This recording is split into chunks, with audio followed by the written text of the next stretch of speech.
2010년 가을 학술대회를 맞이하여 제가 오늘 발표하게 될 주제는 탄산칼슘 제조 공정에서 전도도를 이용한 반응 특성 연구입니다. 먼저 그 발표 순서를 보면 인트로덕션을 시작으로 퓨처워크로 끝맺음을 맺습니다. 먼저 탄산칼슘의 특성을 한번 살펴보겠습니다.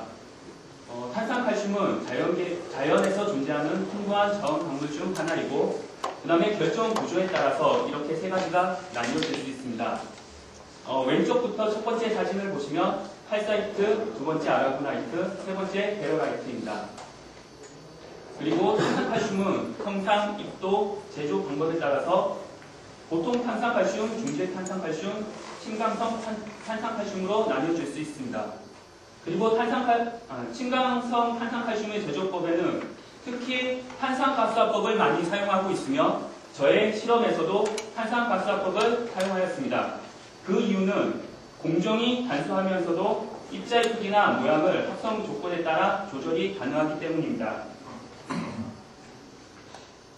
1973년 주베타 에달은 수산화칼슘 현타액의 탄산화 반응을 다음과 같이 5단계의 기본 반응들로 진행된다고 설명하였습니다. 그리고 이 밑에 있는 사진은 제가 실험에서 얻은 탄산칼슘을 생으로 찍은 사진입니다.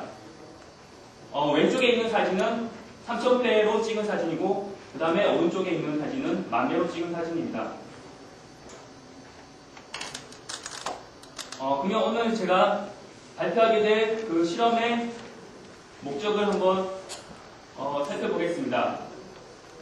탄산화 반응이 진행되는 동안에 pH 미터와 전기 전도계를 사용하여 반응 진행 사항을 비교해 보았습니다. 그리고 시간에 따른 전기 전도도 값의 변화를 통해 전하율과 반응 속도를 그래프로 나타내었습니다. 그리고 마지막으로 변화하는 각 전도도 값이 정해진 포인트에서 시료를 채취한 후 FTIR로 분석을 하였습니다. 그림에서 보시는 바와 같이 제가 실험에서 사용하고 있는 슬러리 버블 컬럼입니다. 그리고 옆에는 그것을 계략도를 그린 것인데요. 먼저 컬럼에 수산화칼슘의 현타액을 집어넣고 그 다음에 에어와 CO2 가스를 주입하여 반응을 시킵니다. 그리고 전도계와 pH 미터로 반응이 진행되는 사항을 체크하였습니다. 실험에 사용한 DI 워터는 총 5리터이고 총 그 가스 유량은 4.2 리터 퍼 미닛으로 일정하게 유지시켰습니다. 그리고 반응 변수로는 1리터를 기준으로 수산화칼슘의 양은 1.1에서 5.55g으로 사용하였습니다. 그리고 반응이 진행되는 동안 전도계와 pH 미터를 사용하였습니다. 그리고 이제 합성한 탄산칼슘은 필터링을 통해서 80도씨에서 24시간 건조시킨 후 FTIR로 분석하였습니다. 먼저 왼쪽에 보시는 그 그래프는 2006년 박 에달의 논문에 실린 그 수산화칼슘 사용량에 따라 pH와 전기 전도도 곡선을 나타낸 것입니다. 그리고 오른쪽에 있는 그래프는 제가 실험한 pH 미터인데 여기서 보시면 사용량에 따라서 초기의 pH 값이 달라지는 것을 알 수 있습니다. 그 이유는 그 OH-이온이 이제 수산화칼슘의 양에 따라서 증가하여 이런 현상이 일어나고 그 다음에 반응의 종결에서는 이제 거의 pH가 동일한 것을 알 수 있습니다. 그리고 수산화칼슘의 사용량에 따라서 그 반응 시간이 증가하는 것을 알 수 있습니다.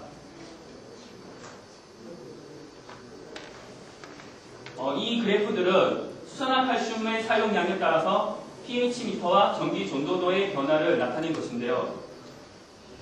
여기서 그 살펴봐야 될 거는 뭐냐면 이제 pH 미터로 이제 측정을 하면은 이제 거의 점차 이제 평형 상태에서 이제 갑자기 감소하는 그런 경향이 나타납니다. 그런데 이제 전기 전도도에서는 이제 점차적으로 이제 변화하는 그런 곡선을 나타내는데요.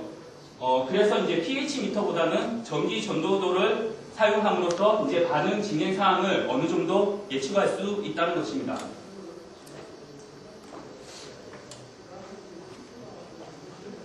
그리고 이것은 이제 전기 전도도 최저치 값의 시간을 수산화칼슘 사용량에 따라서 그래프로 한번 그려봤습니다. 이것은 이제 리그레션 시켰을 때 이제 일직선에 거의 일치하는 것을 확인할 수 있었습니다. 그리고 여기서 이제 설명할 것은 이제 수산화칼슘의 사용량에 따라서 전기 전도도의 그 곡선이 변화가 있는데 그 변화를 이렇게 어떻게 해석을 했냐면 원래 그 수산화칼슘의 용해도는 25도씨 기준으로 볼 때 25도씨 기준으로 100ml당 0.159g이 녹습니다. 근데 이제 5.5g에서는 아직 용해되지 않고 남아있는 수산칼슘이 반응이 진행되면서 연속적으로 녹아 들어가기 때문입니다. 즉 다시 말하면 C의 이가 플러스가 탄산칼슘으로 소모되는 속도보다 수산화칼슘이 C의 이가 플러스를 공급해주는 속도가 더 빨라서 이런 곡선을 나타내게 됩니다. 그리고 전기 전도도에서 보면은 이 최저치 값을 나타내고 그 이후에 다시 회복 구간이 나타나는데 그것은 이제 생성된 탄산칼슘이 용해도가 높은 탄산수소 칼슘으로 재용해하기 때문이라고 1989년 박에달은 설명하고 있습니다. 그리고 이 왼쪽 그래프는 수산화칼슘 양에 따라서 전도도 값을 나타낸 그래프입니다.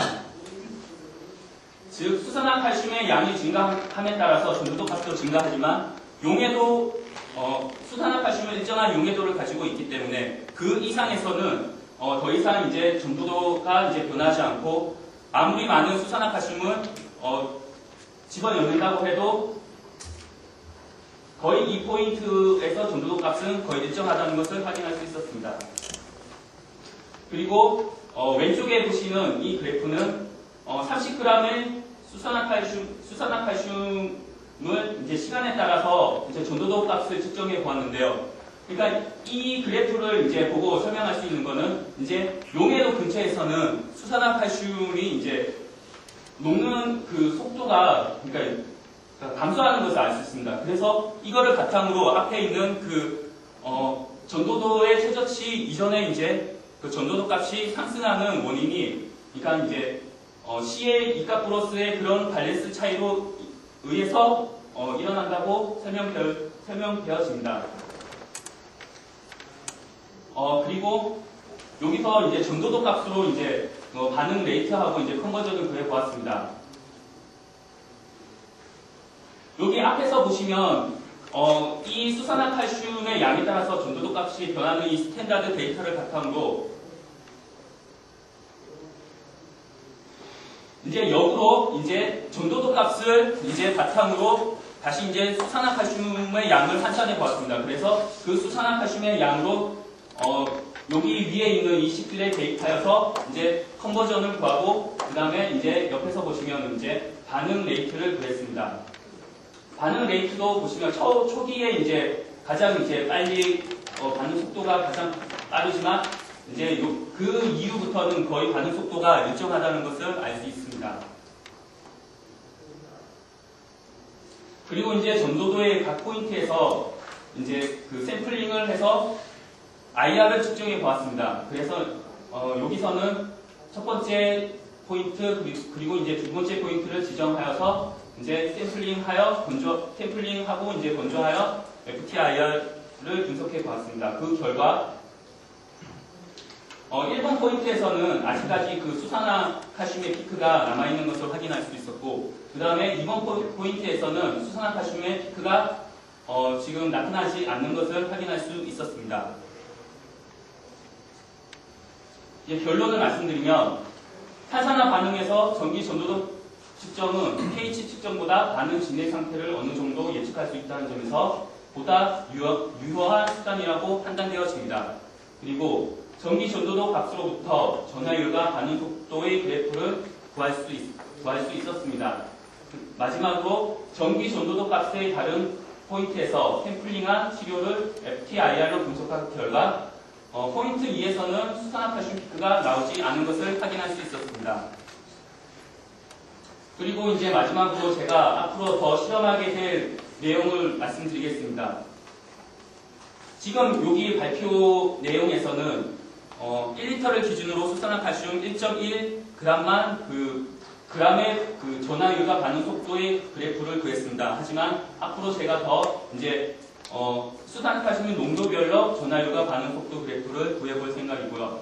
그 다음에 전도도 값의 각 구간별 포인트를 조금 더 정하여 각 포인트에서 이제 샘플링한 시료를 FTIR과 그 다음에 이제 TGA를 사용하여 반응 종결점을 다시 한번 확인해 보겠습니다. 그리고 이제 CO2 유량과 그 다음에 수산화칼슘 농도를 달리하여 얻어진 탄산칼슘을 BT 장비로 비표면적을 측정해 보겠습니다. 그래서 이제 만약 비표면적이 차이가 나는 것은 어떠한 현상 때문에 일어나는지를 XRD나 아니면은 셈을 사용하여 확인하는데 그 XRD는 이제 결정 구조를 이제 확인할 때 사용하는 것이고 셈은 입자의 모양이나 형태를 확인하는데 사용합니다. 그래서 이러한 그 비표면적이 CO2 유량과 그 수산화칼슘의 농도를 달리하였을 때 어떻게 영향이 끼치는지를 그 실험으로 확인해 볼 생각입니다. 예, 이상 발표를 마치겠습니다.